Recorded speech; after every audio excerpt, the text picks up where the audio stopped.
Hi everyone! Today on Leelalicious, we're going to turn these beautiful passion fruit into delicious, sweet and tangy jam.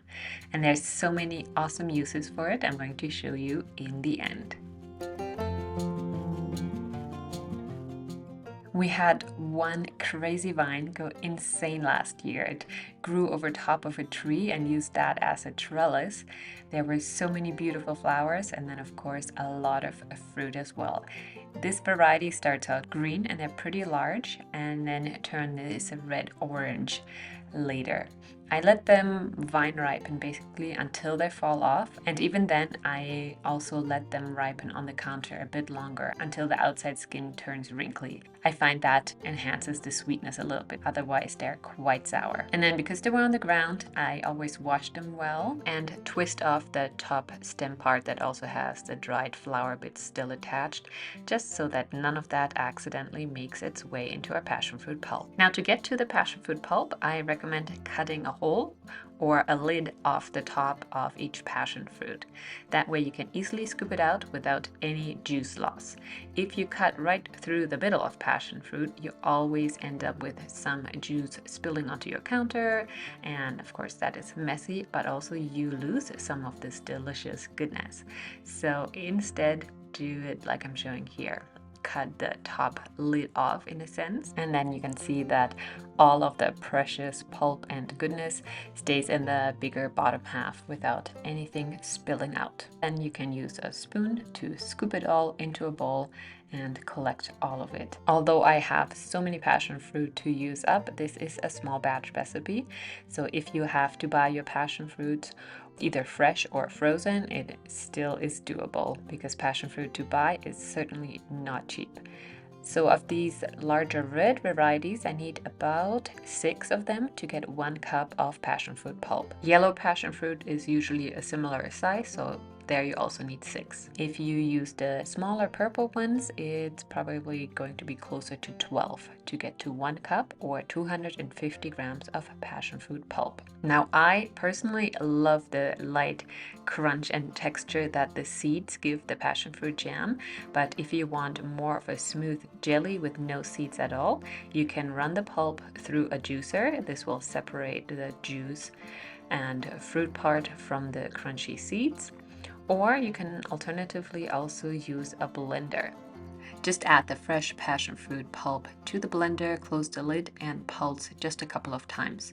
We don't want to break up the seeds too much, just separate the juice pockets from the seeds so that they can be strained more easily. Then just run it through a sifter, use a spoon to kind of help it all along, and then by the end of it you'll have the juice in the bottom without any seeds because they're all on top in the strainer. But as I said before, I actually like that light crunch, so I never separate them. I just add my cup of passion fruit pulp to a medium-sized saucepan. Then add 1 teaspoon of lemon juice and a pinch of salt. The lemon juice is important to help the pectin set that we're going to add in a little bit.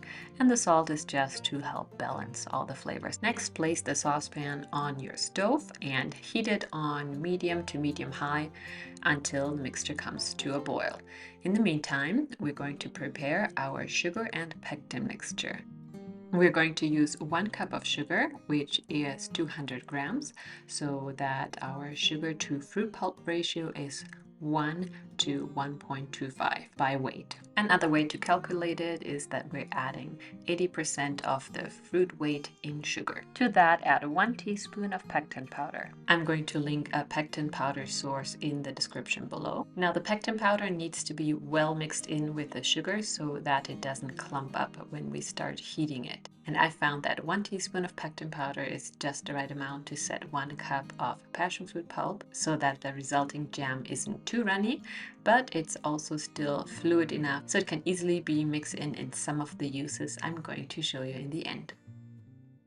Once the passion fruit pulp has come to a boil, you can add the sugar and pectin mixture, and our jam is almost ready. Just stir in the sugar well until it's completely mixed in, and then bring the mixture to a boil 1 more time.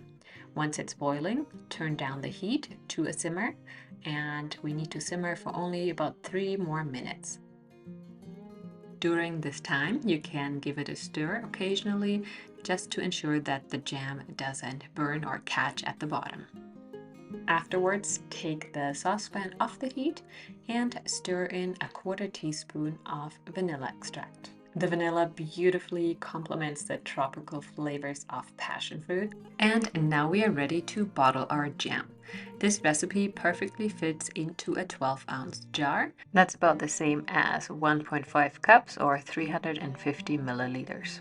But you can also use several smaller jam or jelly jars.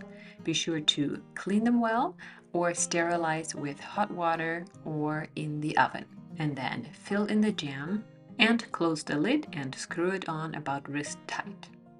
Let the jam jar cool at room temperature undisturbed, meaning without moving it too much, to let the pectin do its work and set the jam. Afterwards, you can move it to the fridge and it should last several months there unopened. Once opened, I always try to use it up within a month or so. You may want to make the jam jars shelf stable, especially if you are scaling the recipe to make a larger batch. This can be achieved by water bath canning. Add them to a large pot of water. Make sure the jars aren't touching the bottom. You can elevate them with a trivet or even a rag at the bottom. Then fill with water until it's at least an inch above the top of your jam jars. Then bring everything to a boil and process for 10 minutes. Afterwards, remove it from the pot and then proceed as before. Set them to the side. Don't disturb them for about 24 hours as they are cooling to room temperature. And afterwards, your jars can be stored at room temperature for months, if not up to years. And now for all the delicious ways of using this homemade passion fruit jam. One of our favorites is to stir it into homemade yogurt. It both sweetens and flavors it deliciously. And in the same way, you can add it to cottage cheese or use it in homemade kefir. And it's also a great addition on a cheese board. I especially love this jam on crackers with goat cheese. If you're into cake baking, you can use it as a filling for layer cakes or spread it on top of homemade cheesecake. And then, of course, the classic way of using jam, spread it on top of a buttered slice of toast or homemade sourdough bread. It is fantastic.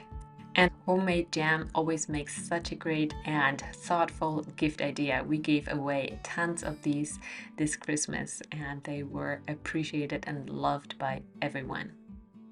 Thank you so much for watching this video and for cooking along with me. I hope you enjoyed this. Please like and share, and I will see you soon with another delicious recipe. Bye for now.